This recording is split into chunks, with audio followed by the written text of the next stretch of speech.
আমার সকল দর্শক বন্ধুদের জানাই শুভ রথযাত্রার অনেক অনেক শুভেচ্ছা ও ভালোবাসা। বড়দের জানাই আমার প্রণাম, ছোটদের আন্তরিক প্রীতি ও শুভেচ্ছা।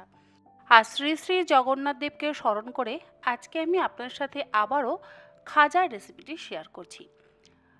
জগন্নাথ দেবের প্রসাদ মানেই কিন্তু আমরা জানি খাজা, আর সেই খাজা বানানো ভীষণই সহজ। যদি আপনারা কয়েকটা সহজ পদ্ধতি অবলম্বন করেন তাহলে দেখবেন অসম্ভব সুন্দর খাজা আপনারা বাড়িতে বানিয়ে নিতে পারবেন। আমি এখানে নিয়েছি 400 গ্রাম পরিমাণে ময়দা, তার সাথে দিয়ে দিলাম হাফ চা চামচ পরিমাণে লবণ, আর দিলাম হাফ কাপ পরিমাণে ঘি। ঘি দিয়ে যদি ময়ান দেওয়া হয় তাহলে বেশ নরম ও মুচমুচে হয়। তেল দিয়ে ময়ান দিলে একটু শক্ত ভাব থাকে।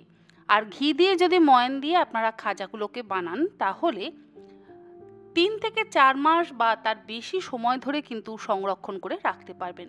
তবে এর স্বাদ এতটাই ভালো হয়, 2 দিনের বেশি বাড়িতে কিন্তু আর স্টোর করে রাখা যায় না।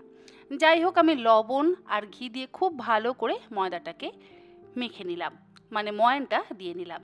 তারপরে দেখুন হাতের মুঠো করে এইভাবে দেখে নিচ্ছি আমাদের ময়ান কিন্তু একদম পারফেক্ট আছে। এরপরে খুব অল্প অল্প পরিমাণে নর্মাল টেম্পারেচারের জল দিয়ে শক্ত করে আমাদের ডোটাকে মেখে নিতে হবে। খুব বেশি জল দিয়ে কিন্তু নরম ডো তৈরি করবেন না। যেরকম আমরা রুটি বা পরোটার জন্য ডো তৈরি করি তেমন ডো তৈরি করলে কিন্তু হবে না, তাহলে আবার আমাদের খাজাগুলো নরম হয়ে যাবে। খাজা যাতে মচমচে থাকে আর খাজার মধ্যে যাতে সুন্দর রসও ঢোকে, সেই জন্য আমাদের ময়দার ডোটাকে খুব ভালো করে আগে মাখতে হবে। ময়ানের পরিমাণটাও সঠিক দিতে হবে, আর জলটাও কিন্তু অল্প পরিমাণেই ব্যবহার করতে হবে। জল অল্প পরিমাণে ব্যবহার করে শক্ত ডো আমি তৈরি করে নিলাম। তারপরে ঢাকা দিয়ে 10-15 মিনিট রেস্টে রেখে দেব।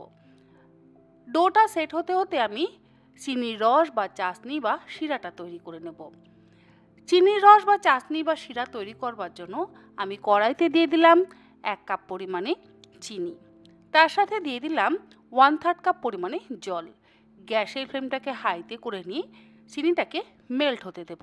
আর এই চিনির শিরাটা কিন্তু বেশ একটা ঘন অর্থাৎ চটচটে চিনির শিরা হবে, কোনো একতার বা দুতারের চিনির শিরা হবে না। আর চিনির শিরা যেন খুব বেশি পাতলাও না হয়। চিনির শিরা বা চাশনি বা রস যদি পাতলা হয়ে যায় তাহলে খাজা বা গজাগুলো কিন্তু নরম হয়ে যাবে। এই ছোট ছোট টিপসগুলো যদি আপনারা ফলো করেন তাহলে দেখবেন আপনাদের খাজা কিন্তু একদম পারফেক্ট হবে। আমার কাছে কিছুটা চিনির রস বা শিরা ছিল বলে আমি এই চিনির রস বা শিরার মধ্যে ওইটা মিশিয়ে দিলাম। যদি আপনাদের কাছে পুরনো চিনির রস বা শিরা থেকে যায় তাহলে আপনারা সেটাও কিন্তু মিশিয়ে দিতে পারেন। আর যদি আপনাদের একটু বেশি পরিমাণে চিনির রস বা শিরা তৈরি করতে হয় তাহলে আপনারা 2 কাপ পরিমাণে চিনি নিয়ে তার মধ্যে হাফ কাপ পরিমাণে জল দিয়ে চিনির রস বা চাশনি তৈরি করে নেবেন। দেখুন আমাদের ডোটা সেট হয়ে গেছে। এবার এর থেকে আমি ছোট ছোট লেচি কেটে নেব। লুচির থেকে একটু বড় সাইজের লেচি কাটবো, যাতে আমাদের যে রুটি বা পরোটাটা আমরা বেলবো, মানে একদম পাতলা করে তো আমাদের রুটির মতন বেলে নিতে হবে, সেটাকে আমি রুটি বা পরোটাই বলছি। তো সেটা যাতে খুব পাতলা হয় সেই জন্য আমি ছোট সাইজের লেচি কেটে নিলাম। দেখুন এরকম ছোট ছোট সাইজের লেচি কেটে নিলাম। বেশি বড় সাইজের যদি লেচি কাটা হয় তাহলে আমাদের রুটিটা একটু বেশি বড় করে বেলতে হবে। ভালো করে গোল করে নেওয়ার পর অল্প একটু গুঁড়ো ময়দা দিয়ে যেরকম আমরা রুটি বেলি ঠিক সেই রকমভাবে বেলে নিচ্ছি, তবে খুব পাতলা করে বেলে নেব। আর মোটামুটি 5টা রুটি আমি পাতলা করে বেলে নিলাম।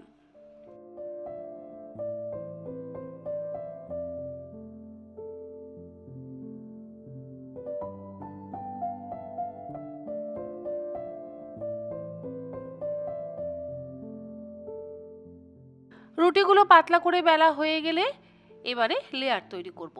একটা রুটির ওপরে বেশ কিছুটা পরিমাণে ঘি মাখিয়ে দিচ্ছি। মোটামুটি আমি 1 চা চামচ পরিমাণে ঘি দিলাম। ঘি দেওয়ার পর বেশ অনেকটা পরিমাণে গুঁড়ো ময়দা দিয়ে দিচ্ছি। তারপরে এই রুটির ওপরে আর একটা রুটি দিয়ে দিচ্ছি। আবারও ঘি আর ময়দা দিয়ে লেয়ার তৈরি করে নেব। এইভাবে আমি 5টা রুটির লেয়ার তৈরি করব। তারপরে রোল করে নেব। ঘি দিলে কিন্তু আমাদের খাজাগুলো অসম্ভব সুস্বাদু হবে। তবে ঘিয়ের বদলে আপনারা চাইলে সাদা তেলেরও ব্যবহার করতে পারেন, আবার ময়দার বদলে আপনারা চাইলে কর্নফ্লাওয়ারেরও ব্যবহার করতে পারেন। যেটা আপনাদের সুবিধা হয় সেটা দিয়েই আপনারা লেয়ারটা তৈরি করে নিতে পারেন। এই ঘি আর ময়দাটা দেওয়ার কারণে দেখবেন খাজাগুলোর লেয়ারগুলো কিন্তু অসম্ভব পাতলা হয়। আর যদি আপনারা এই গুঁড়ো ময়দাটা একটু বেশি পরিমাণে ব্যবহার করেন তাহলে দেখবেন লেয়ারগুলো খুব সুন্দর কিন্তু বোঝা যায়।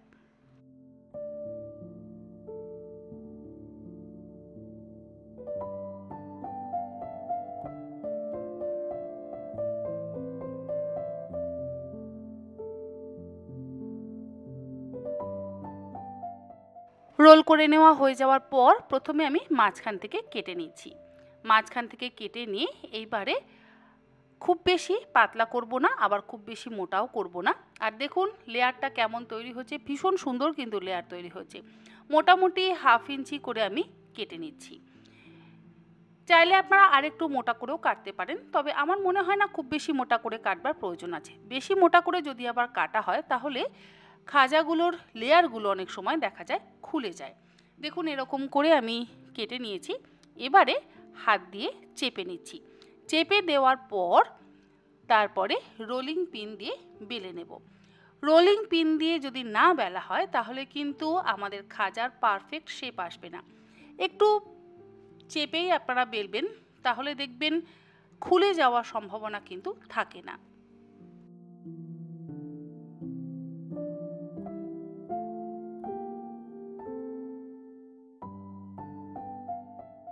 এইরকম করে পাতলা পাতলা করে বেলা হয়ে গেল। ঠিক এইরকম মোটা আর পাতলা করে বেলে নেবেন। এবারে খাজাগুলোকে ভাজবার জন্য আমি কড়াইতে দিয়ে দিলাম বেশ কিছুটা পরিমাণে সাদা তেল।